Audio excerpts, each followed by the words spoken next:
मी दिलीप मुधाळे, गाव बिदर, कर्नाटक। मी एक कायम रिपोर्टर आहे। मी कर्नाटकात राहत असल्यामुळे मला मराठी स्पष्ट बोलता येत नाही। मी पत्रकार म्हणून काम करीत असताना IAS, सहाय्यक अधिकारी, खूप मोठे मोठे मंत्री यांचे भ्रष्टाचार बाहेर काढले। माझ्या या कामामुळे बऱ्याच लोकांना नोकरी सोडावी लागली।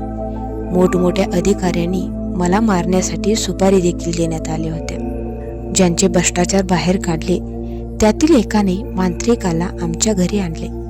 ते ज्यावेळी घरी आले होते तेव्हा घरी माझी मुलगी आणि पत्नी या दोघीच होत्या। मी नेहमीप्रमाणे कामावर गेलो होतो। त्या दिवशी एकादश होती।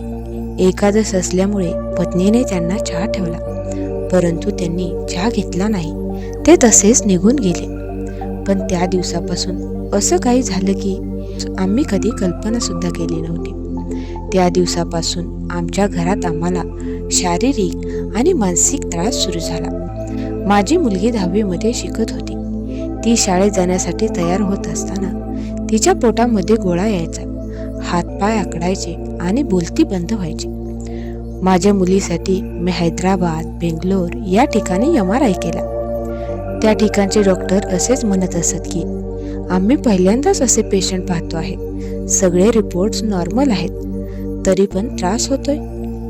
सगळे रिपोर्ट्स क्लिअर होते, त्यामुळे डॉक्टरांनाही दोष देता येत नव्हता। माझ्या ओळखीत अनेक मोठमोठे पत्रकार आणि मोठे मोठे अधिकारी देखील होते। मी त्यांना बोललो, माझ्या मुलीला असा त्रास होतो आहे। ते डॉक्टरांचे सर्व निदान झाले आहे, तरी पण मुलीला त्रास होतो आहे। मला वाटतं हा करणी बाधेचा प्रकार आहे, असे मी त्यांना बोललो। त्यावर ते पत्रकार आणि अधिकारी हसू लागले व म्हणाले, तुम्ही मानता का असल्या गोष्टी? मी मानत नव्हतो तंत्र मंत्र, पण परिस्थितीच अशी होती की ते मान्य करावंच लागलं। सायन्स मान्य करून सगळे उपचार सायन्सचे झाले, पण काहीच फरक नसल्यामुळे आता मी सायन्समध्ये काही नाही असं म्हणून मांत्रिकाकडे बघायला सुरुवात केली। मी देशभराच्या तेलंगणा, आंध्र प्रदेश, गुजरात, महाराष्ट्र, कर्नाटक, दिल्ली इथपर्यंतच्या मांत्रिकापर्यंत गेलो, पण मला कोणाचाच फरक पडला नाही। हैदराबादला असणाऱ्या माझ्या चुलत भावाने मला सांगितले की यूट्यूबवर दत्त मंदिर मोराळे सर्च कर आणि तेथे एकदा जाऊन ये। आम्ही मोराळे येथे गेलो। तिथे गेल्यानंतर आम्हाला दररोज सकाळ संध्याकाळ नामस्मरण आणि अभिषेक करायला सांगितले। आम्ही 3-4 अभिषेक झाल्यानंतर पुन्हा एकदा मोराळेला गेलो। तेथे गेल्यानंतर आम्हाला जी शक्ती त्रास देत होती ती शक्ती भालचंद्र काकांनी नष्ट केली आणि काकांनी सांगितले, दत्त जयंती या उत्सवाला नक्की या। आम्ही काकाला हो बोललो आणि घरी जाण्यासाठी परतलो। घरी परत जाताना आम्ही कोल्हापूरच्या महालक्ष्मीला गेलो। घरी जात असताना माझ्या मनात एक विचार आला आणि मी तो पत्नीला बोललो, म्हणालो, शक्ती तर आता नष्ट झाली, आता आपण दत्त जयंतीला मोराळे येथे यायचं नाही। आम्ही घरी सुखरूप पोहोचलो, पण पुन्हा भलतंच झालं। मुलीला पुन्हा त्रास चालू झाला, हातपाय अकडणे, बोलती बंद होणे हे सुरूच झालं। आम्ही खूप घाबरलो आणि पुन्हा काकांना कॉल केला। त्यावर काका बोलले, हे कसं काय शक्य आहे? हे शक्य नाही, तुम्ही पुन्हा एकदा गुरुवारी मोराळेला भेट द्या। आम्ही पुन्हा एकदा गुरुवारी मोराळेला आलो। काकाने मुलीला पुढे बोलावून घेतले व ती शक्ती जागृत केली।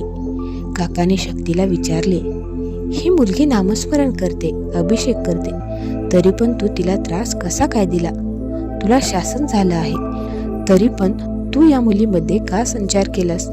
त्यावर ती शक्ती उत्तरली, या मुलीचे वडील दत्त जयंतीला गाणगापूर येथे जाणार आहेत, मोराळेला येणार नाहीत, म्हणून मला दत्तगुरूंनी पाठवलं आहे। यावर काकांनी त्या मुलीच्या वडिलांना विचारले की खरंच तुम्ही गाणगापूरला जाणार होता का? तर त्या मुलीचे वडील म्हणाले, आम्ही ठरवलं होतं येणाऱ्या दत्त जयंतीला गाणगापूरला जायचं म्हणून। जेव्हा शक्ती मुलीमध्ये संचारली होती तेव्हा काकाने त्या शक्तीला विचारले, तुला कशासाठी पाठवले आहे? त्यावर ती शक्ती म्हणाली, मला या मुलीला संपवायला सांगितलं आहे आणि या मुलीच्या वडिलांचे साखर वाढवायला सांगितले आहे। त्यावर काकांनी मुलीच्या वडिलांना विचारले, तुमची शुगर वाढली आहे का? तर ते हो म्हणाले. त्यानंतर काकाने शक्ती नष्ट केल्यानंतर माझी शुगर लेवल नॉर्मल झाली आणि मुलीचा पण त्रास कमी झाला. माऊलींनो, इथं मला तुम्हाला एकच सांगायचं आहे. बघा, देवाला आपण किती प्रिय असतो. देवाने स्वतः मुधाळे परिवाराला मोराळ येथे बोलावून घेतले दत्त जयंतीला. माऊलींनो, हा सत्य प्रसंग ऐकल्यानंतर तरी अध्यात्मावर विश्वास ठेवा. पण देवभक्ती करत असताना आपल्या मनात थोडा पण किंतु परंतु नको. माऊलींनो, तुमच्या पण घरामध्ये असा असुरी शक्तीचा त्रास आहे का? जर असेल तर गुरुदेव दत्त मोराळे या ऑफिशियल चॅनलला भेट द्या आणि तुमची समस्या दूर करा. या चॅनलची लिंक मी कमेंटमध्ये पिन केलेली आहे. जर तुम्हाला काही शंका अडचण असेल तर कमेंटमध्ये तसं जरूर सांगा. तुम्हाला योग्य ती माहिती दिली जाईल. तुम्ही जर दत्तभक्त असाल तर कमेंटमध्ये श्री गुरुदेव दत्त नक्की लिहा. चॅनलवर नवीन असाल तर आत्ताच सबस्क्राईब करा, म्हणजे अशाच आध्यात्मिक खऱ्याखुऱ्या कथा ऐकायला भेटतील. अवधूत चिंतन श्री गुरुदेव दत्त.